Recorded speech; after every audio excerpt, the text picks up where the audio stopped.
Hi friends, good morning. स्वागत है आपका हमारा YouTube channel study with Gautam GS में। हम लोग का एक टॉपिक चल रहा है महत्वपूर्ण अनुच्छेद, और इन अनुच्छेदों से संबंधित कुछ प्रश्नों को हम लोग पार्ट 1 के माध्यम से पिछले ही क्लास में कवर कर चुके हैं।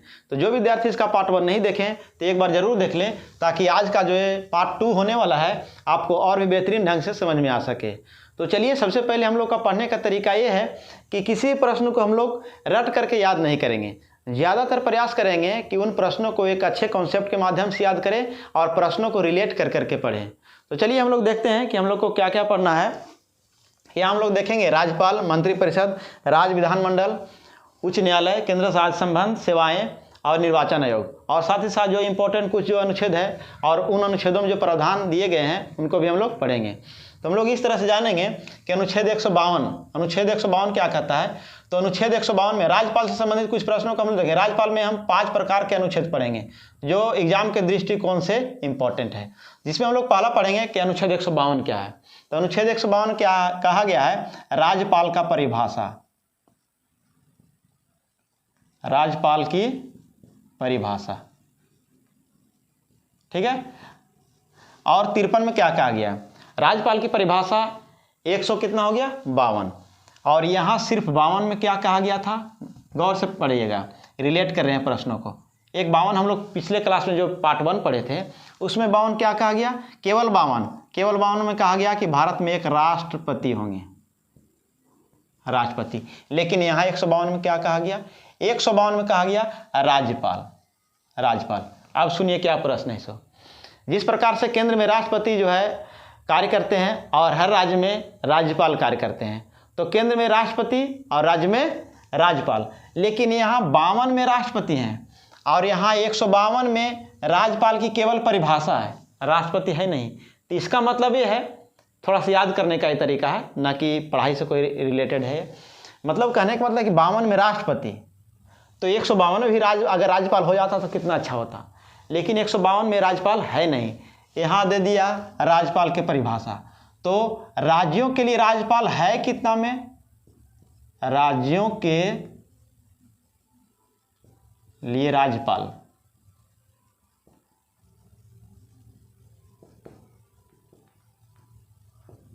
ठीक है। यहां देखिए हम क्या बोल रहे हैं, 52 में जिस प्रकार राष्ट्रपति है उसी प्रकार से अगर 152 में भी राज्यपाल हो जाता तो याद करने में ज़्यादा अच्छा होता। लेकिन ऐसा है नहीं, राज्यपाल हुआ कितना में? 153 में। इसका मतलब है कि कुछ जो प्रश्न लेट नंबरिंग होगा। जिस प्रकार से यहाँ 53 में कहा गया राष्ट्रपति की कार्य एवं शक्ति, लेकिन यहाँ 54 में कार्य एवं शक्ति होना चाहिए 153 में, तो दोनों को याद करने में अच्छा हो जाता। लेकिन यहाँ 154 में हो गया राज्यपाल की कार्य एवं शक्ति, राज्यपाल की कार्य एवं शक्ति का प्रावधान कितना में है? 153 में। तो आप समझ गए होंगे कि हम क्या बताना चाहते हैं। सबसे पहले 52 में राष्ट्रपति, अगर 152 में भी राज्यपाल हो जाता तो अच्छा था, लेकिन राज्यपाल का परिभाषा कर दिया। 53 में जिस प्रकार से राष्ट्रपति कार्य एवं शक्ति है, यदि राज्यपाल का भी कार्य एवं शक्ति 153 में कर देता तो याद रहता। लेकिन ऐसा नहीं, एक इसमें जो है एक अंक बढ़ा कर दीजिएगा। जो यहाँ 53 में होना चाहिए यहाँ 54 में होगा, जो यहाँ 54 में होना चाहिए वो यहाँ कितना में होगा? 55 में होगा। तो इस प्रकार से आप मेरा बातों को समझ गए होंगे। तो हमने फिर पढ़ा था 54 में राष्ट्रपति का निर्वाचन, राष्ट्रपति का क्या? निर्वाचन पढ़े थे। तो यदि यहाँ 54 में भी राष्ट्रपति का निर्वाचन होता तो कितना अच्छा होता। लेकिन निर्वाचन 54 में है नहीं। राज्यपाल का निर्वाचन कितना हो गया? राज्यपाल का निर्वाचन कितना हो गया? 55 में। अब समझ में आया मेरे बात को?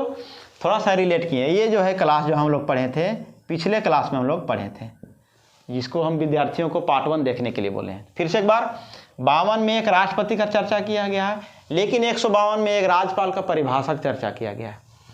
53 में राष्ट्रपति की कार्य एवं शक्ति, यहाँ 53 में राज्यपाल की कार्य एवं शक्ति नहीं होगा, यहाँ राज्यपाल होगा।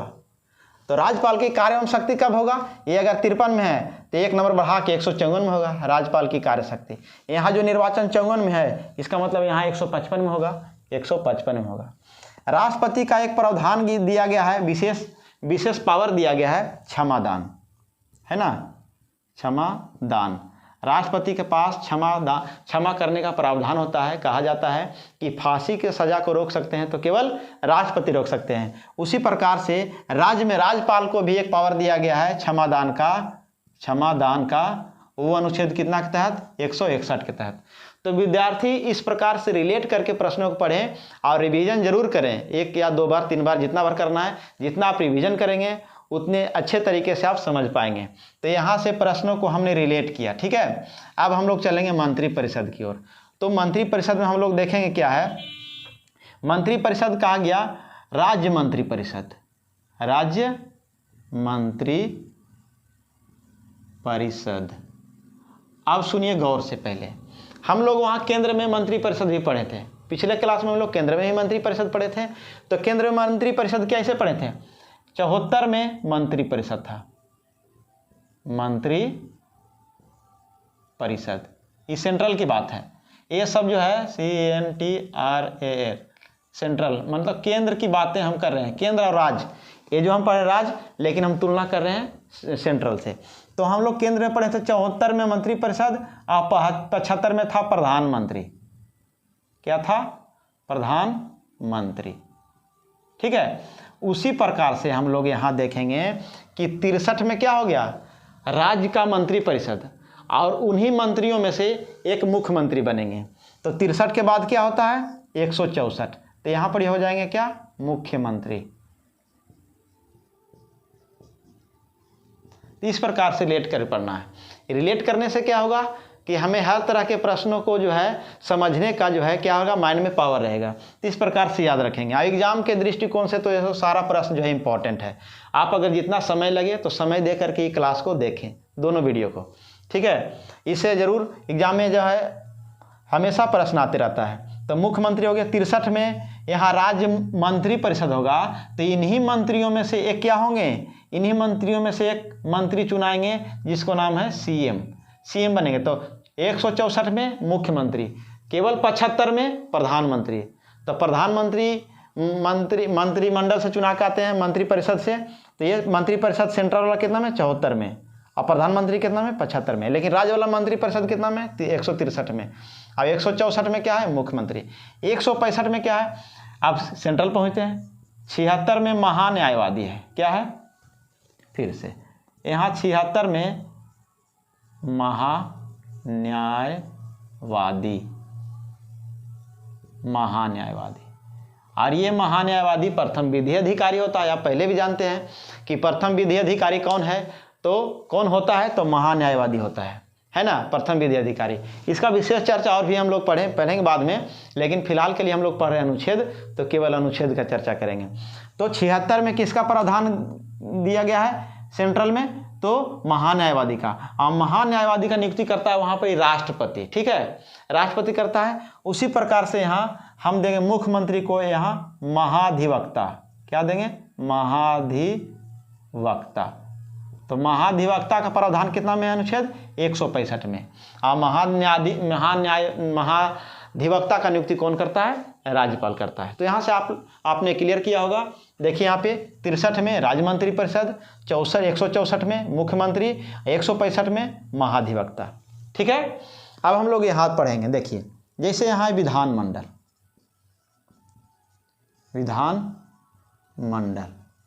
ठीक है। तो विधानमंडल बनता है किसको से? सबसे पहले विधान परिषद, विधानसभा, और फिर क्या? विधान परिषद। विधानसभा, विधान परिषद। और एक क्या होते हैं? राज्यपाल होते हैं। एक क्या होते हैं? राज्यपाल, ठीक है। तो विधानसभा और विधान परिषद और राज्यपाल के मिलने से विधानमंडल का क्या होता है? निर्माण होता है प्रत्येक राज्य में। तो विधानसभा, विधानमंडल, सबसे पहले विधानमंडल का प्रावधान कितना में हो गया? विधानमंडल, ठीक है। विधानमंडल हो गया 168 में। और 69 में क्या है? 69 में बहुत ही इंपॉर्टेंट प्रश्न है, ये बार बार एग्जाम में पूछे जाते हैं, तो इसे याद रखिएगा। 169 विधानमंडल, 169 क्या है? तो 169 है विधान परिषद का गठन, विधान परिषद का गठन या उकसाद। अब सुनिए यहां से क्या है, विधान परिषद का गठन या उकसाद क्या है। विधान परिषद का गठन या उकसाद मतलब अभी वर्तमान में 7 ऐसे राज्य हैं जिसमें विधान परिषद है। विधान परिषद वाला कितने राज्य ऐसे हैं, विधान परिषद वाला भी वर्तमान में 7 राज्य हैं।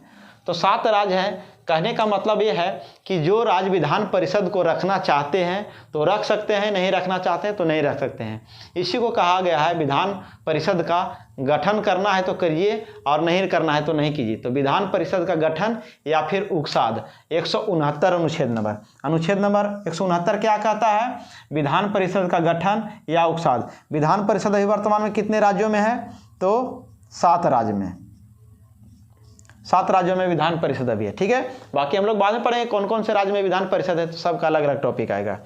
अब 170 क्या है, 170 है विधानसभा। 170 क्या है, विधानसभा का संरचना। अब 71 क्या हो गया, देखिए विधानसभा आता है 170, अब विधान परिषद कितना हो गया 171। ठीक है, अब ये 171 170 क्या है, विधानसभा का संरचना और विधान परिषद का क्या हो गया संरचना। तो यहां से याद रखिएगा 171 के तहत विधान परिषद का संरचना और 170 के तहत विधानसभा का संरचना। विधानमंडल 168 और राज्यपाल तो आप जानते ही हैं, राज्यों के लिए राज्यपाल का प्रावधान अनुच्छेद कितना में है 153 में, जो कि मैं पहले ही बता चुका हूँ। राज्यों के लिए राज्यपाल का प्रावधान कितना में है 153 में। तो यहाँ जो है 100 राज्यपाल है, तो यहाँ से आप 153 इसको दे सकते हैं। तो आशा करते हैं कि आपको याद हो रहा होगा और पढ़ने में अच्छा लग रहा होगा। तो अगर अच्छा लगे तो आप कमेंट कीजिएगा और बताइएगा, ताकि हम नेक्स्ट वीडियो में भी आपको और भी अच्छे तरीके से समझा सकूं। तो इतना सा हो गया विधान परिषद का संरचना, और यहाँ क्या क्या हो गया विधानसभा का संरचना, विधानसभा का संरचना। ठीक है, तो 70 में विधानसभा का संरचना और 71 में विधान परिषद का संरचना। लेकिन 169 में क्या है, विधान परिषद का गठन या उकसाद। ठीक है, अब यहाँ पर हम लोग चढ़ेंगे उच्च न्यायालय। ठीक है, उच्च न्यायालय। अब देखिए यहाँ पर थोड़ा सा प्रश्न ऐसा है, यहाँ क्या है उच्च न्यायालय। हम लोग पिछले क्लास में, मैं बार बार बोल रहा हूँ कि जो विद्यार्थी पिछले क्लास का वीडियो इसका पार्ट 1 नहीं देखें तो एक बार जरूर देख लें, ताकि ये पता चले कि हम क्या बता रहे हैं, किस प्रकार से रिलेट कर रहे हैं। जैसे मैं अभी बता रहे हैं कि पिछले क्लास में हमने 124 अनुच्छेद पढ़ा था। अनुच्छेद नंबर कितना 124। 124 में सुप्रीम कोर्ट का चर्चा किया गया था। कहा गया है कि सुप्रीम कोर्ट मतलब सर्वोच्च न्यायालय अनुच्छेद कितना के तहत वर्णित है। अनुच्छेद कितना में कहा गया है कि भारत में एक सुप्रीम कोर्ट होगा, तो 124 में 124 को ही अगर उल्टा पुल्टा कर देंगे तो बन जाएगा 214। क्या बन जाएगा 214। तो याद रखिएगा 214 में कहा गया प्रत्येक राज्य में एक उच्च न्यायालय होगा,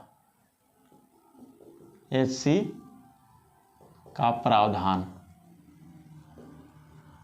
देखिए क्या है 214 में कहा क्या गया। सबसे पहले तो हम पिछले क्लास में पढ़े थे अनुच्छेद नंबर 124 में क्या कहा गया, एससी मतलब सुप्रीम कोर्ट, सुप्रीम कोर्ट का चर्चा किया गया था कितना अनुच्छेद में 124 में। 124 में अब इसी को हम बना दिए 214। क्या बना दिए 214। यहाँ देखिए 214 बना दिए। तो थोड़ा सा रिलेट करना हो, एससी से ही बन जाएगा एचसी। तो यहाँ से याद रखिएगा कि 214 अनुच्छेद में क्या कहा गया, प्रत्येक राज्यों में एचसी मतलब हाई कोर्ट का प्रावधान होगा। यहाँ पर बोला गया क्या होगा, प्रत्येक राज्यों में एचसी होगा। एचसी मतलब उच्च न्यायालय, उच्च न्यायालय हाई कोर्ट। ठीक है, उच्च न्यायालय प्रत्येक राज्यों में एक उच्च न्यायालय होगा। लेकिन यहाँ पर क्या हो गया, उच्च न्यायालय का स्थापना। देखिए गौर से, सबसे पहले 214 अनुच्छेद में कहा गया कि प्रत्येक राज्य में एक उच्च न्यायालय होगा, लेकिन 216 में तुरंत क्या हुआ, 216 में तुरंत क्या हुआ कि स्थापना कर दिया गया। यहाँ पर सिर्फ होगा बोला गया, प्रावधान किया गया था कि ये होना चाहिए, होगा, लेकिन 216 में स्थापित हो गया। होगा हो गया में अंतर है। इसलिए उच्च न्यायालय का स्थापना अगर बोले, उच्च न्यायालय का स्थापना अनुच्छेद कितना में है, तो 216 में। प्रत्येक राज्यों के लिए एक उच्च न्यायालय होगा, यह अनुच्छेद कितना में, तो 214 में। ये दो आशा करते हैं कि आपको याद हो गया होगा। ठीक है, 214 और 216। अब 231 क्या बोलता है, 231 क्या बोलता है, कभी कभी देखे हो कि दो राज्यों के लिए क्या है कि दो राज्य मिलकर, दो राज्यों के लिए एक ही उच्च न्यायालय का व्यवस्था किया गया। जैसे पंजाब, हरियाणा इत्यादि हो गया, और भी बहुत सारे ऐसे राज्य हैं जिनका उच्च न्यायालय दोनों का एक ही जगह पे है। तो यहाँ बोला गया दो या दो से अधिक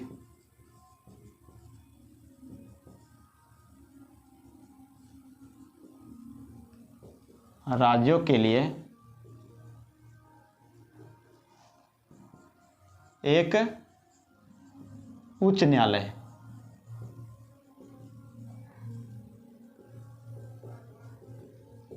दो या दो से अधिक, जैसे दो राज्य हैं, उन दोनों राज्यों के लिए एक ही उच्च न्यायालय बनाया गया है कहीं जगह पे, तो उसका प्रावधान दिया गया है कितना अनुच्छेद में, अनुच्छेद नंबर 231 में।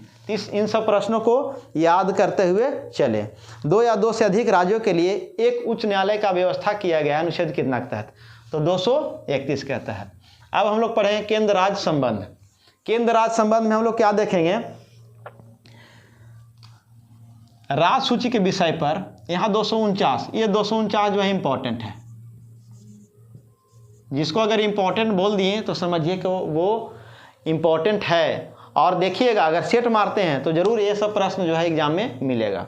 तो यहाँ 249 क्या है, केंद्र राज्य संबंध क्या है। केंद्र राज्य संबंध क्या है, जब सबसे पहले आप जानते होंगे कि सूचियों की संख्या 3 है। सूचियों की संख्या कितना है, 3 है, राज्य सूची और समवर्ती सूची और संघ सूची। तो सबसे पहले उन सूचियों से प्रश्न ये है कि राज्य सूची के विषय पर, राज्य सूची के विषय पर केंद्र द्वारा कानून बनाना।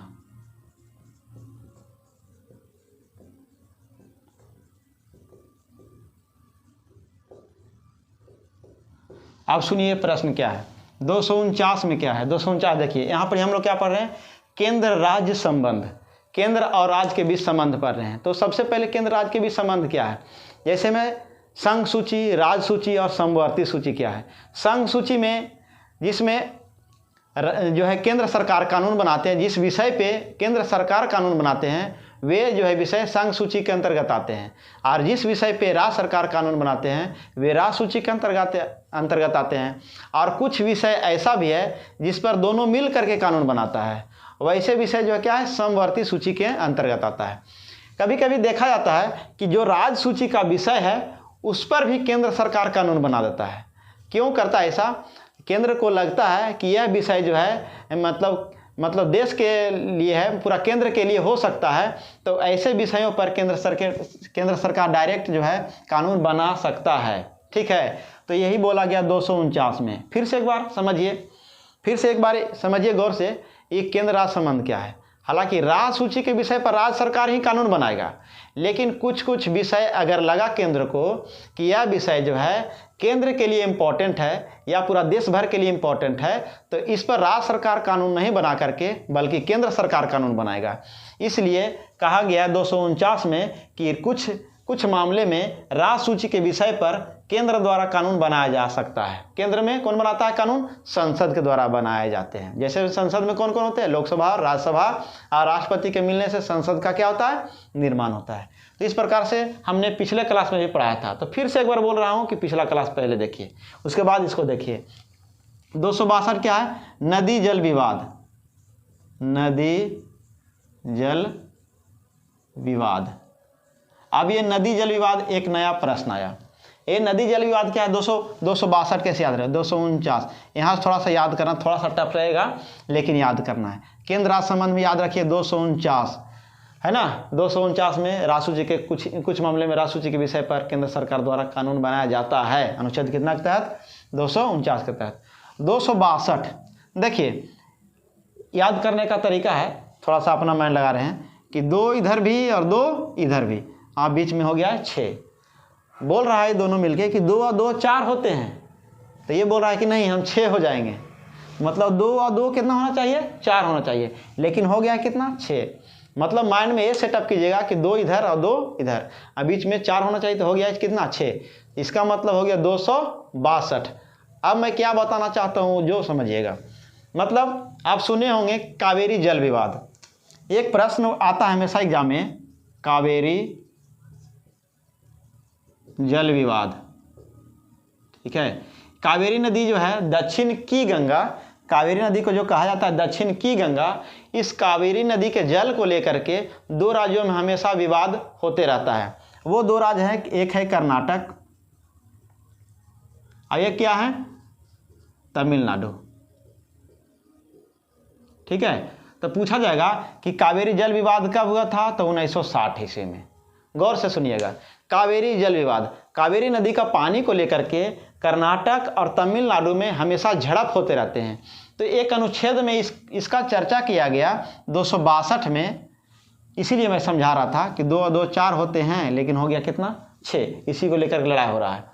तो 262 में याद हो जाएगा, आपको याद रहेगा इस तरह से कि 262 में नदी जल विवाद का चर्चा किया गया है। अब एक प्रश्न एक्स्ट्रा आप पढ़ लिए कि कावेरी जल विवाद किन 2 राज्यों के बीच है? तो कर्नाटक और तमिलनाडु के बीच।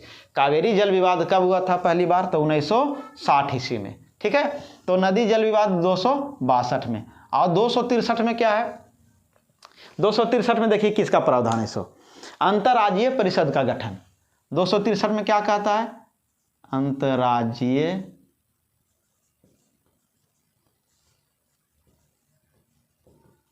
परिषद का गठन। ये अंतर्राज्यीय परिषद का गठन क्या है? अंतर्राज्यीय परिषद का गठन में हम लोग देखते हैं कि प्रत्येक राज्यों के मुख्यमंत्री उस मीटिंग में उपस्थित होते हैं और केंद्र से आते हैं प्रधानमंत्री, और इस मीटिंग का अध्यक्षता होता है। तो इसी मामले को हम लोग कहते हैं अंतर्राज्यीय परिषद का गठन। अंतर्राज्यीय परिषद में क्या होता है कि प्रत्येक राज्यों का क्या है? CM आए, और केंद्र से कौन आते हैं? प्रधानमंत्री आते हैं, और मिलकर के एक बैठक का आयोजन किया जाता है। उसी को कहा गया क्या? अंतर्राज्यीय परिषद का गठन। कितना में? 263 में। तो ये 263 और 62 को एक साथ याद रखिएगा। याद कैसे कीजिएगा 262-63 को? ऐसे, इस प्रकार से देखना है, 262-263। मतलब एक याद करने का तरीका बता रहे हैं। ये तो आपको याद हो ही गया होगा 262 में नदी जल विवाद। ठीक है, अब जब विवाद हो जाता है किसी मुद्दा को लेकर के, तो हम क्या करते हैं?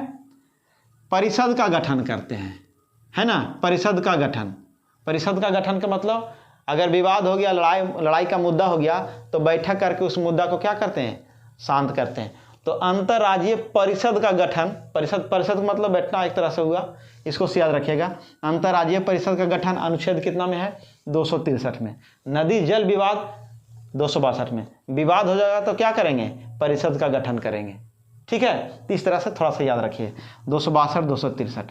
अब यहाँ 266 क्या बोलता है? ये 266 में चर्चा किया गया संचित निधि का।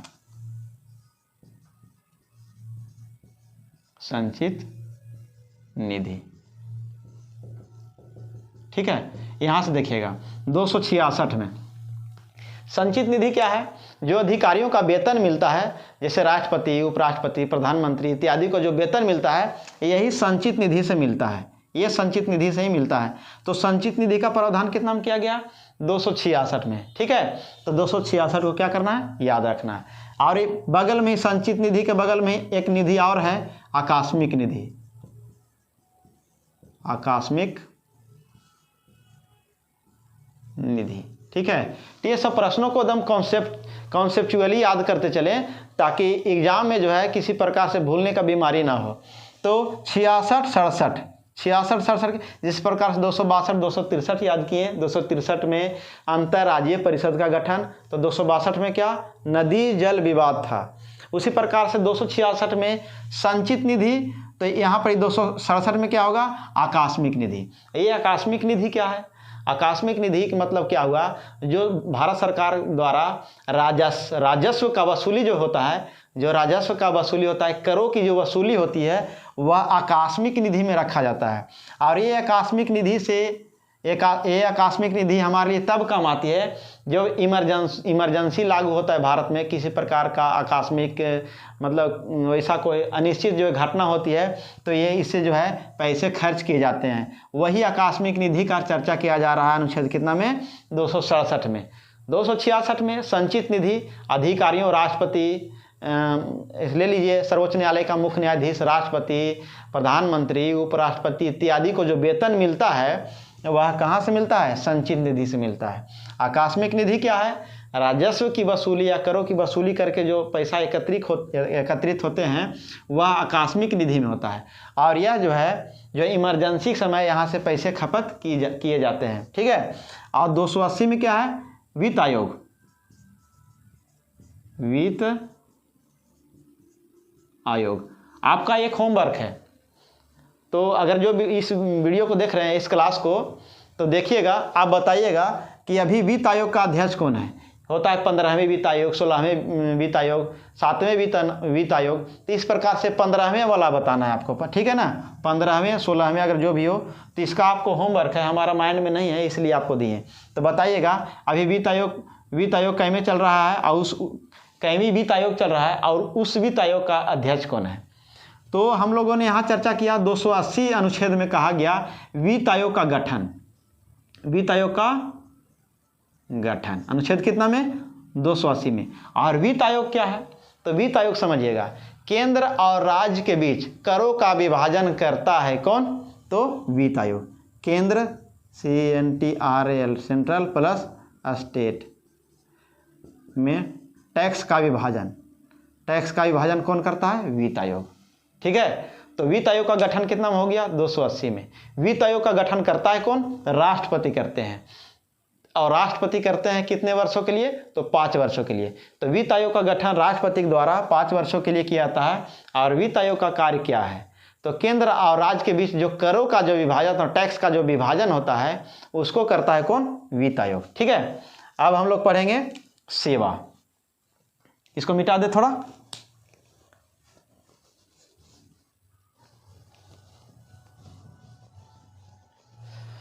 यहां हमने पढ़ा वित्त आयोग का गठन, वित्त आयोग का गठन है ना, केंद्र राज्य के बीच करों का विभाजन, केंद्र और राज्य के बीच करों का विभाजन कौन करता है, वित्त आयोग करता है। इंपॉर्टेंट है ये भी, ठीक है, इसको याद करते चलिएगा। अब देखिए प्रश्न क्या है, सेवाएं, 3 प्रकार की सेवाएं होती है, ठीक है। भारत में 3 प्रकार के अखिल भारतीय सेवाएं। देखिए सबसे पहले अखिल भारतीय सेवा अनुच्छेद, ये बहुत ही इंपॉर्टेंट है। अगर सेवाएं से प्रश्न पूछा जाता है, जैसे में कैसे एक यहाँ से पूछा जाएगा, हम आकस्मिक निधि में बताएं, जैसे हम बताए थे इमरजेंसी के समय यहाँ पैसा निकाला जाता है आकस्मिक निधि से। इमरजेंसी का मतलब जैसे में भारत चीन युद्ध हो गया था, भारत पाक युद्ध हो गया था, सशस्त्र विद्रोह एक नाम दिया गया है, तो उस स्थिति में आकस्मिक निधि के द्वारा जो है खराब स्थिति को अच्छा ठीक किया जाता है। अब हम लोग पढ़ रहे हैं सेवाएं। तो अनुच्छेद 312 में क्या कहा गया है, 312 में अखिल भारतीय सेवा का चर्चा किया गया है। अखिल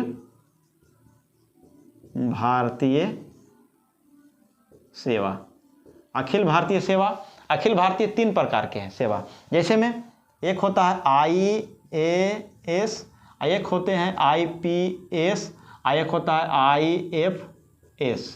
यहाँ फॉरिजन सेवा नहीं करना है, एफ से आप कंफ्यूज होकर के फॉरिजन सेवा नहीं कर दीजिएगा, विदेश सेवा। फॉरेस्ट है यहाँ, फॉरेस्ट से इंडियन पुलिस सेवा, Indian administrative service, Akhil Bharatiya है ना, अखिल भारतीय सेवा हो गया। और IPS इंडियन पुलिस सेवा सर्विस बोलिए, Indian administrative service, Indian police service, Indian forest service. ठीक है, तो इस प्रकार के 3 सेवाएं भारत में प्रचलित है। तो ये 3 अखिल भारतीय सेवाएं। पूछा जाएगा कि अनुच्छेद कितना के तहत अखिल भारतीय सेवाओं का जो है निर्माण किया जाता है, तो अनुच्छेद 312 के तहत। 3 प्रकार की अखिल भारतीय सेवा है, IAS, IPS और IFS। एफ से फॉरिजन नहीं करना है, फॉरेस्ट। ठीक है, फॉरिजन में बार बार लोग फंस जाते हैं। 315 में क्या है, UPSC, union public service commission. संघ लोक सेवा आयोग का गठन अनुच्छेद कितना के तहत किया गया है? थोड़ा सा हिंदी लिख देते हैं।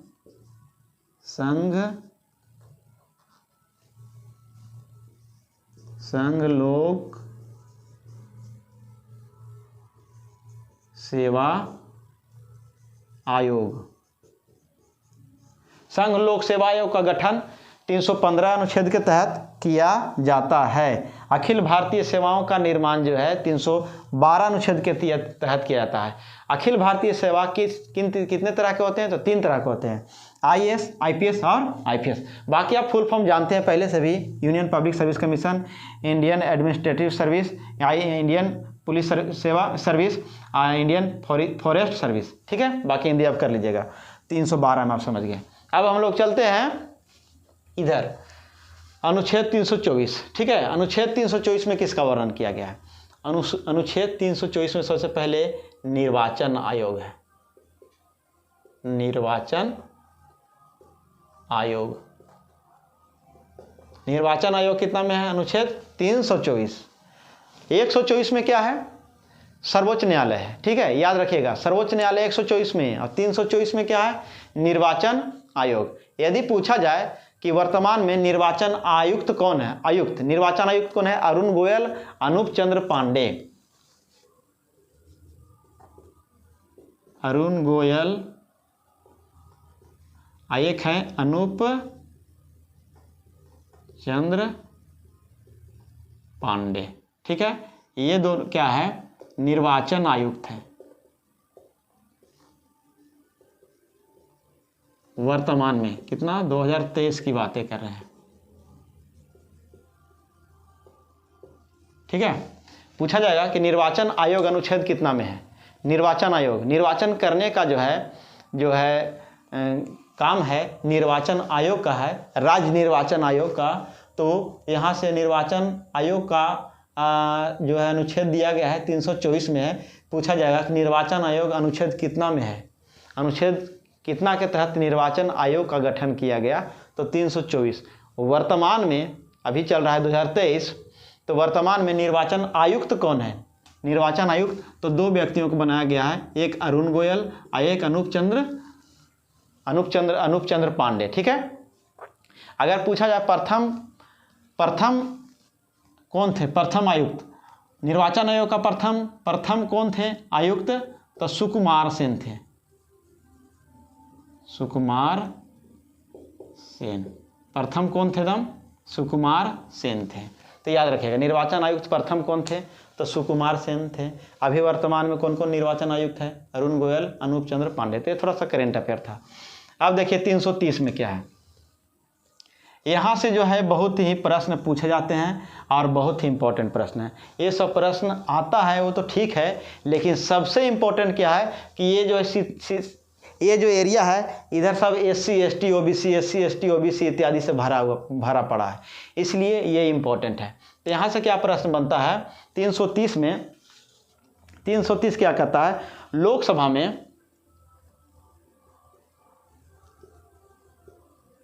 लोकसभा में SC और ST का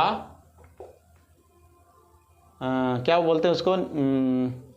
SC और ST का आरक्षण। ठीक है, देखिए यहाँ पर क्या बोला गया। लोकसभा जो होते हैं, लोकसभा में SC और शेड्यूल कास्ट और शेड्यूल ट्राइब से जो सदस्य होते हैं उनको क्या किया गया है? यहाँ पे आरक्षण दिया गया है। उसी प्रकार से ऐसे करके याद करेंगे, 330, 331, 332, 333, इस प्रकार से याद करते हुए चलेंगे। ठीक है, अब फिर याद करेंगे 338A, याद हो जाएगा। जैसे में 330 में लोकसभा में SC ST का आरक्षण, उसी प्रकार से 331 में क्या कहा गया? लोकसभा में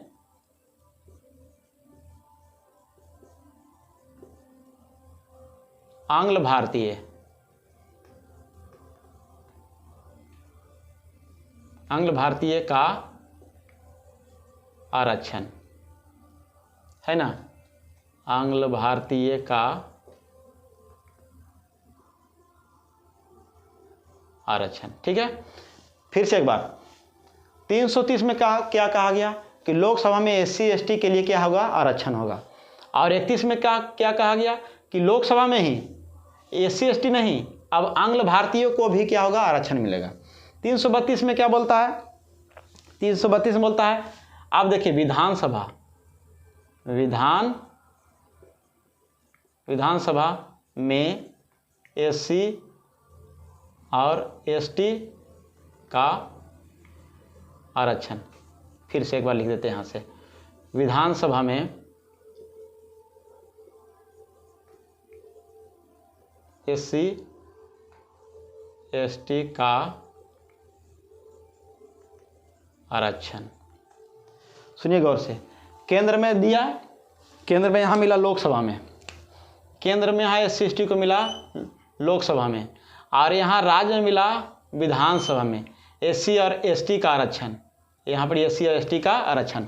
तो उसी प्रकार से फिर यहाँ विधानसभा में आंग्ल भारतीय, जहाँ जहाँ एससी एसटी को मिल रहा है तुरंत जस्ट बाद वाले अनुच्छेद में आंग्ल भारतीयों को मिल रहा है। जैसे में 330 में लोकसभा में केंद्र में मिला एससी और एसटी का आरक्षण, तो तुरंत 331 में आंग्ल भारतीयों के लोकसभा में मिल गया आरक्षण। 332 में विधानसभा में, राज्य विधानसभा में जो है एससी और एसटी का आरक्षण मिला, तुरंत 333 में विधानसभा में आंग्ल भारतीय क्या मिल गया, आरक्षण मिल गया। ठीक है, आंग्ल भारतीयों को आरक्षण मिल गया। अब 335 में क्या है, 335 में क्या है, सेवा और पद में एससी और एसटी को क्या मिलेगा, आरक्षण मिलेगा, आरक्षण।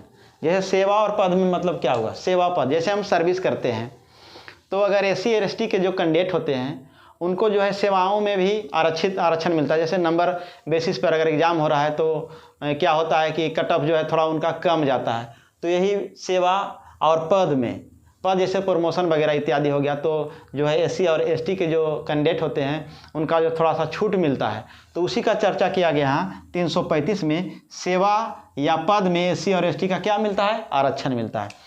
338 में क्या हो गया, एससी आयोग है, आयोग। और 338 के ए में क्या है, एसटी आयोग है। और 340 में क्या है, ओबीसी आयोग है। ठीक है, तो इतना याद रखिएगा। यहाँ क्या है, 338 में क्या है, एससी आयोग, तो 338 के ए में क्या है, 338 के ए में एसटी आयोग, और 340 में क्या है, ओबीसी आयोग का गठन किया गया है। और 343 में क्या है, 343 में क्या है, राजभाषा है। क्या है, राजभाषा। राजभाषा का चर्चा किया गया है कितना में, 340 में। ये इंपॉर्टेंट प्रश्न है, याद रखना। ठीक है, 343 में क्या है, राजभाषा। हिंदी को राजकीय भाषा बनाया गया और देवनागरी को लिपि बनाया गया। ठीक है, तो राजभाषा का प्रावधान कितना है, 343 में। 343 में चलिए कोई विद्यार्थी बताइए 262 में जो है, अनुच्छेद 262 में किसका प्रावधान है, 2 और बीच में 6, तो 2 2 4 होना चाहिए 6। तो यहाँ पर याद रखिएगा कि वो अच्छे नदी जल विवाद था। अंतर्राज्यीय परिषद का गठन तो 263 में। तो इस तरह से याद करना है आपको। तो उसी प्रकार से 343 में क्या है, राजभाषा है।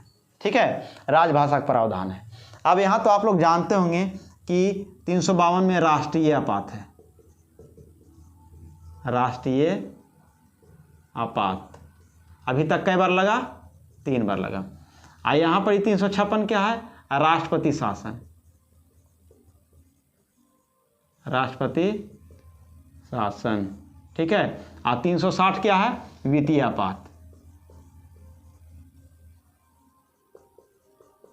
ठीक है, वित्तीय आपात। अब सुनिए 352 अनुच्छेद इंपॉर्टेंट है, ये सारा इंपॉर्टेंट है, इधर वाला जो जितना है सभी इंपॉर्टेंट ही है। 352 क्या है, राष्ट्रीय आपात का चर्चा किया गया है 352 में। राष्ट्रीय आपात 3 बार लगा था, अभी तक के जो है 3 बार लगा है राष्ट्रीय आपात। एक बार 1962 ईस्वी में भारत और चीन के युद्ध के समय, फिर एक बार 1965 में प्रथम बार जब पाकिस्तान से युद्ध हुआ तब, और एक बार 65 से 66 के बीच में अकाल पड़ा था भारत में, तो उस दौरान भी आपातकाल लगा था। तो आपातकाल 352 के तहत लगाया जाता है, तो इसी को कहा गया राष्ट्रीय आपात का प्रावधान। अनुच्छेद कितना वर्णित है, 352 में। राष्ट्रपति शासन, जब राज्य के राज्यपाल का सारा पावर छीन करके राष्ट्रपति डायरेक्ट अपना शासन करने लगते हैं, मतलब राष्ट्रपति अपना सारा पावर राज्यपाल को दे देते हैं, तो वैसे राज्य में राष्ट्रपति शासन लागू होता है। तो इस प्रथा को या इस व्यवस्था को ही कहते हैं राष्ट्रपति शासन। और यह राष्ट्रपति शासन अनुच्छेद कितना वर्णित है, 356 में। 360 क्या बोलता है, 360 है वित्तीय आपात। वित्तीय आपात का मतलब होता है कुछ आंतरिक गड़बड़ी के कारण जो होता है, मतलब आर्थिक स्थिति मतलब कोई खराब हो जाता है, उसके कारण से कोई वित्तीय आपात लगता है। तो ये वित्तीय आपात 360 में जो लगता है, वित्तीय आपात जिसका प्रावधान 360 में किया गया है, वो वित्तीय आपात अभी तक भारत में एक बार भी नहीं लगा। पूछा जाएगा कि वित्तीय आपात अभी तक भारत में कितने बार लगाए गए हैं, तो एक बार भी नहीं। लेकिन राष्ट्रीय आपात कितने बार लगाए गए हैं, तो 3 बार लगाए गए हैं। अब यहाँ आप लोग जानते होंगे 368, तो 368 में बोला गया संविधान संशोधन। ठीक है, संविधान संशोधन अनुच्छेद कितना के तहत है, 368 के तहत।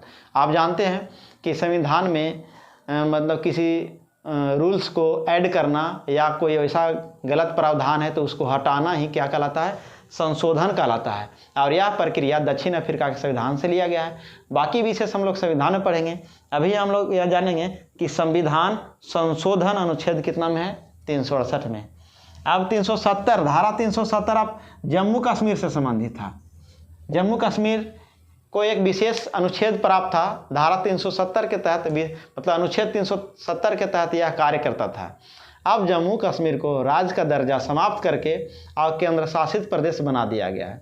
लेकिन पूछा जाता अगर उस समय के अनुच्छेद 370 किस राज्य से संबंधित था, तो जम्मू कश्मीर से।